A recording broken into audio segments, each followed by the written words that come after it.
pictured on the screen. Benthic trot lines were deployed, checked, reset every 30 minutes to ensure the safety of the sharks. Data was collected using two different methods. First, field measurements were collected using soft tape rulers and hard wooden rulers. Mass was measured with a digital hanging scale. Next, photographs were taken of each shark in front of a Fisher's cutting mat using a Canon EOS Rebel T6 camera. Sex was determined and presence of an umbilical scar was noted before the animal was released. 10 field measurements were taken on each shark, including the total length, the fork length, pre-caudal length, mid-caudal length, dorsal height, dorsal width, pectoral height, mouth width, and lastly, girth. Photos were taken of the caudal fin, dorsal fin, and left pectoral fin, with a grid mat in the background. The fins were pressed flat up against this mat to prevent bending, while the rest of the animal was in the water.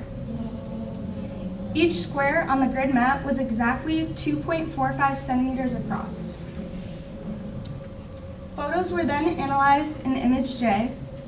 The scale was set to 2.45 centimeters per each square, and then the freehand line tool was used to replicate each field measurement to collect these data digitally. Silhouettes of the fin photos were created using Adobe Photoshop. Then Image J was used to trace the fin perimeter to calculate the fin area, as shown in yellow in the bottom pictures.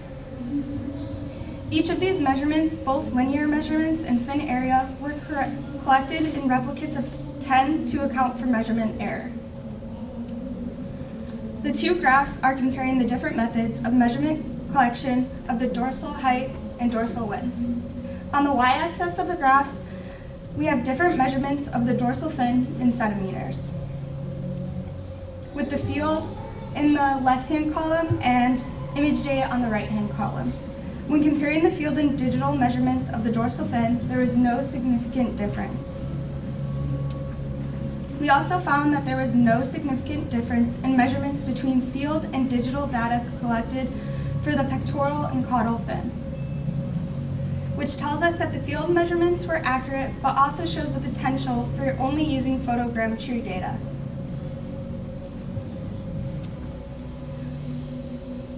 All data was log transformed and is a standard way for analyzing data to find the scaling slope. For all linear data, the x-axis is the fork length, and then was compared to different individual body measurements on the y-axis. Remember, when looking at linear data, a scaling slope close to 1 would mean that the body part is scaling equally to the body as a whole, and this is known as isometric scaling. If the slope is greater than or less than 1, the body part will be scaling at a different rate compared to the body as a whole, and this is known as allometric scaling. So first, we'll be looking at the linear scaling of the dorsal fin.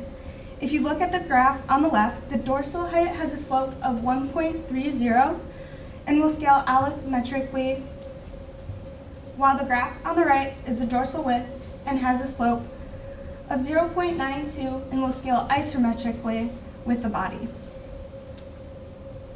For comparing the last of the linear data, we will be looking at the pectoral and caudal fin.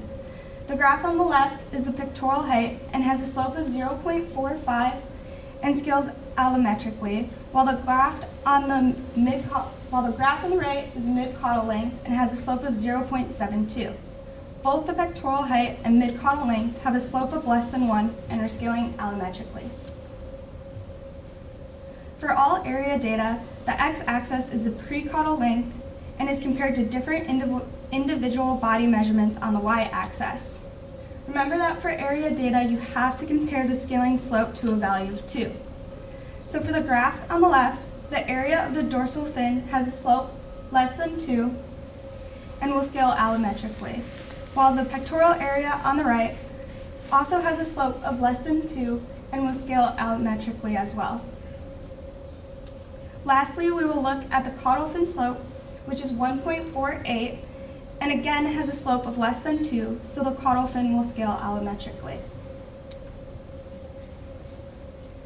Principal component analysis PCA is a linear dimensionality reduction technique which allows us to condense multiple response variables into 2 dimensions. Here, PCA was used to determine if any sexual dimorphism was occurring in juvenile blacktip sharks across all years of data. Data was from the summers of 2016, 2022, and 2023, and all 10 measurements were included, with the blue circle data points representing the females and the red square data points representing the males. Results of this multivariate analysis showed that there was no significant groupings by sex, meaning that there is apparently no sexual dimorphism in juvenile blacktip sharks across all years of data. Lastly, we used PCA to see if there was variability between the shape and size of the shark as it ages. Here, O stands for an open umbilical scar, indicating the animal was young of a year, and is shown here in red. Red. PO is for partially open scar, also indicating the animal was young of year, and is shown in green. C stands for a closed scar, indicating that the shark is older than 1 year, and is shown in blue. Results of this multivariate analysis showed that several animals with closed umbilical scars grouped together with sharks that had open umbilical scars, indicating that there is a high degree of overlap in the body morphometrics of juvenile blacktip sharks throughout their early development. In conclusion, there is no significant difference between field and photogrammetry measurement data. Juvenile blacktip sharks' body lengths, dorsal width, girth, and mouth width scale isometrically, while the dorsal height, pectoral height, mid-caudal length, and all the area measurements scale allometrically. We also found that no sexual dimorphism was occurring in blacktip sharks, and that a high degree of length variability in newborn blacktip sharks was shown across all data. I would like to say thank you to my advisor, Dr. Turner, for the guidance, and also a graduate student, Lauren Moe, for guidance in the field, and several others listed. Questions?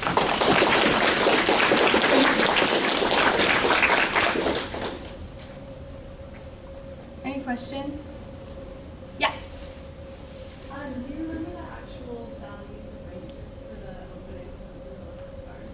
Like how it correlates with age, or how? Like size data. Do you remember like the range in foreplay? I do not, but we do have all that data, so I could go back and pull that up. Yeah. Sorry if I missed it, but what was the cutoff between determining whether or not something was isometric or allometric? Because, I mean, it was never exactly one, right? Yes. So we use the scaling slope, and then from those linear regressions with the scaling slopes, those are put into paired t-tests, and then from those paired t-test results, that determines the allometric or isometric. And that's how previous shark studies have also found So that. it's whether or not it's significantly different from a slope of 1. Yes. Okay. For linear measurements, and then area measurements would be 2. Okay. Yes. I don't know if you answered that correctly. I think she was asking how far away from an actual slope of 1 or an actual area slope of 2 was it to count? How far away can it be to still count? I couldn't hear you, sorry. How far away from 1 or 2 can it be to count? Because they weren't exactly 1 or 2. That was Lillian's question. So like if you had an R squared of 0.92, I think you showed that as isometric, but what makes that isometric versus allometric? How Oh, close does it have to be? yes, I used a scale range of, for in the slope, a difference of 0.20.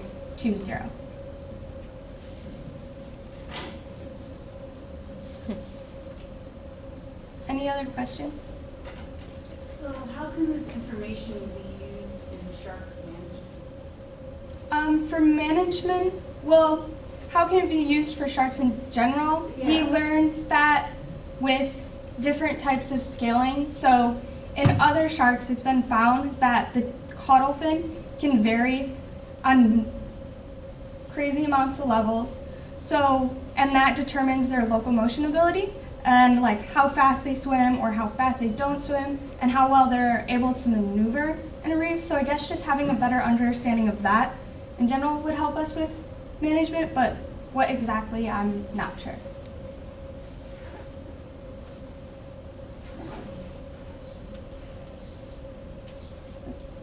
Is that it? Yeah? Thank you.